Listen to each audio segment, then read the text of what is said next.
And he has a very creative way that he goes about teaching people about these matters, and I will ask him to come and tell us a little more. Hey. Thank you. Thank you very much.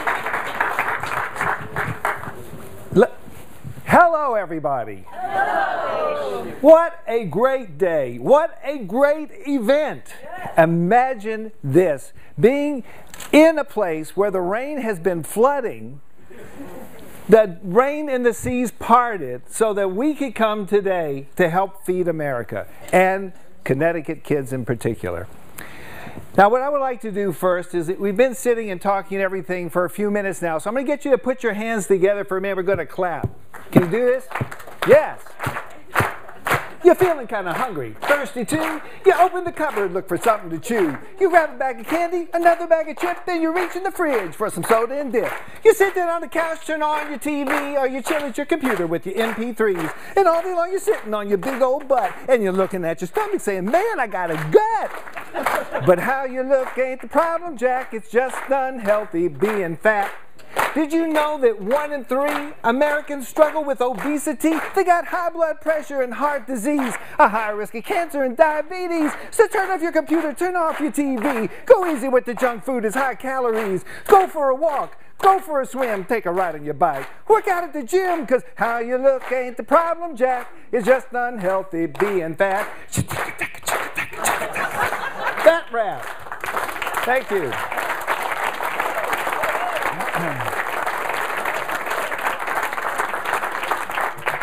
Now you may ask this question, why are we talking about obesity and this is a hunger gathering? Well, I want to tell you that medically this is very, very related. As a matter of fact, articles published in the medical literature, one in particular on food insecurity in the Journal of the American Medical Association, clearly links together the lack of food, food insecurity, with gaining weight. Obesity is affecting 2/3 of the population. 1/3 is overweight, 1/3 is obese. We think these people are all eating too much. But there's a difference between quality and quantity. If you're walking around with $2 or $3 in your pocket, you're not going to some elegant organic place and pick up 1 apple or 1 bell pepper. You're going to go to a fast food place. You're going to get a burger, you're going to get fries, you're going to get a soda. And what have you got? You got salt, you got sugar, you got fat. And what you do is you're getting more of that fat stored in your belly. And what happens is, after a time, what your body begins to learn is that I'm not eating so well today, and I may not eat tomorrow. And so your body begins to then take the insecurity of it all and store that food that we get as fat. So we carry around in our bellies the nourishment in case we don't get food. And that's what ends up happening. Now, this is a big problem. We're talking about, in the United States, 1 in 6 people. That means there's nobody in this room that has to drive more than about 5 minutes in their car to find someone who is food insecure. Now, what happens is, back up. So what ends up happening is the following. The people who don't have access to the food have the following sets of conditions. Because why does it matter? And why does it matter to you? And it does matter to you. It matters because of the following things. The people who don't have the access to the food end up eating more when they eat. They binge, and then they don't eat. They binge when they don't eat. All of this leads to health consequences. The kids that aren't getting the food sufficiently, and their parents, end up with twice the likelihood of being ill. They have twice as many sick days as the people who are eating regularly. The second thing that happens is that they end up doing less well in school. There's any number of studies that shows that kids who don't have a breakfast, like the child that you both spoke about, whether it's Max or whether it's the children that you spoke about, these kids don't do as well in school. They also have a very hard time behaviorally. They end up having more stresses. Anybody try to sleep when you're hungry? How many of you have ever gotten up at night and gone right to the refrigerator? Imagine if every night of your life you try to go to sleep and you're hungry. You don't sleep well. Well, when you don't sleep well, there's some very important things that happen. Your body starts to make hormones that cause you to be hungrier. And it also fails to turn off the hormones that suppress appetite. So what happens is you make hormones that make you eat more, and you also never get full. So you want to eat more. That's why people who don't sleep well can't diet and lose weight. The second thing that happens is people are stressed.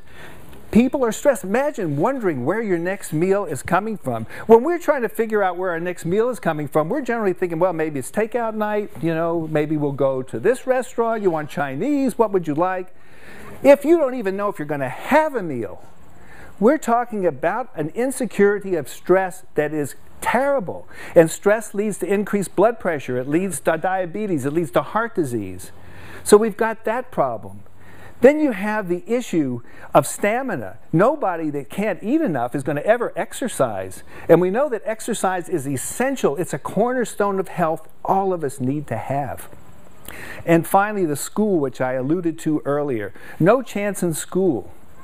So what happens is if you're a person with diabetes, and diabetes is a big problem in this country, by 2020, there will be 1/3 of this nation that's either diabetic or pre-diabetic. That means that they will either have abnormal blood sugars that are not quite normal but not quite diabetic, or they will be frankly diabetic. It's going to cost the country $1 trillion in health care per year for diabetes in 2020, friends. This is very soon. And we are I hate to say feeding into this problem, but we are part of the issue because of the kids that don't get enough to eat, because of their parents that don't get enough to eat.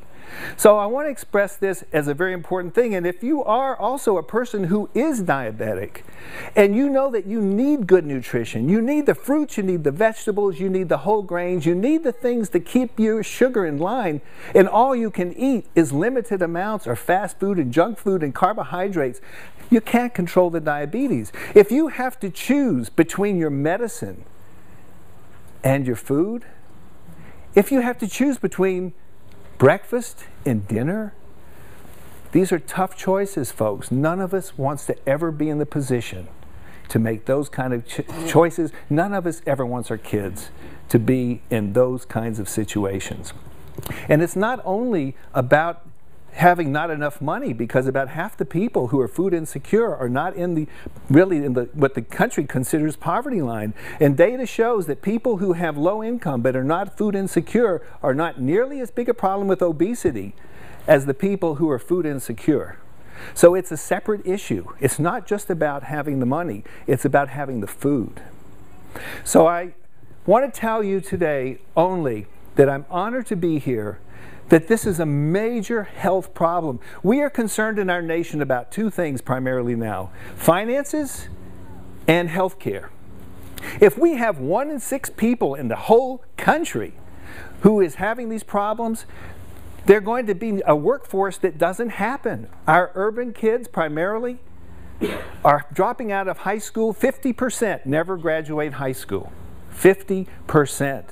This is half the workforce. Who's going to work if we're losing half of the workforce? And not enough food is contributing to this issue. The second thing is the health care. I've already told you what a big health care problem we have, and you all know that. Look what a big deal it is in Congress and all the things we're doing. All of the people here that are food insecure are going to end up twice as many sick days, higher risk of diabetes, higher risk of obesity, higher risk of heart disease, higher risk of high blood pressure. This is going to be an enormous thing. This is where a little bit of change can make a lot of difference.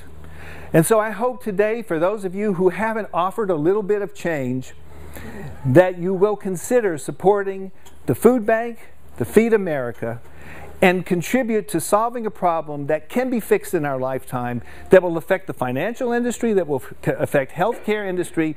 And whether you're an individual who just makes yourself feel good because you're helping, or whether you're a company who says, my company stands for feeding kids, who stands for feeding America, And I hope that you will consider a little bit of change to make a big difference. I want to thank you for letting me have a few moments to speak with you. I want to thank also Anthony DiBenedetto and say that he has given this year his entire harvest and been contributing for the last 7 years to the food bank 60,000 pounds of apples, nearly 500,000 apples that go into the backpacks of kids clandestinely at school so they never feel bad. So I want to congratulate you, thank you, and have you come up and take over. Anthony, thank you for having me here today.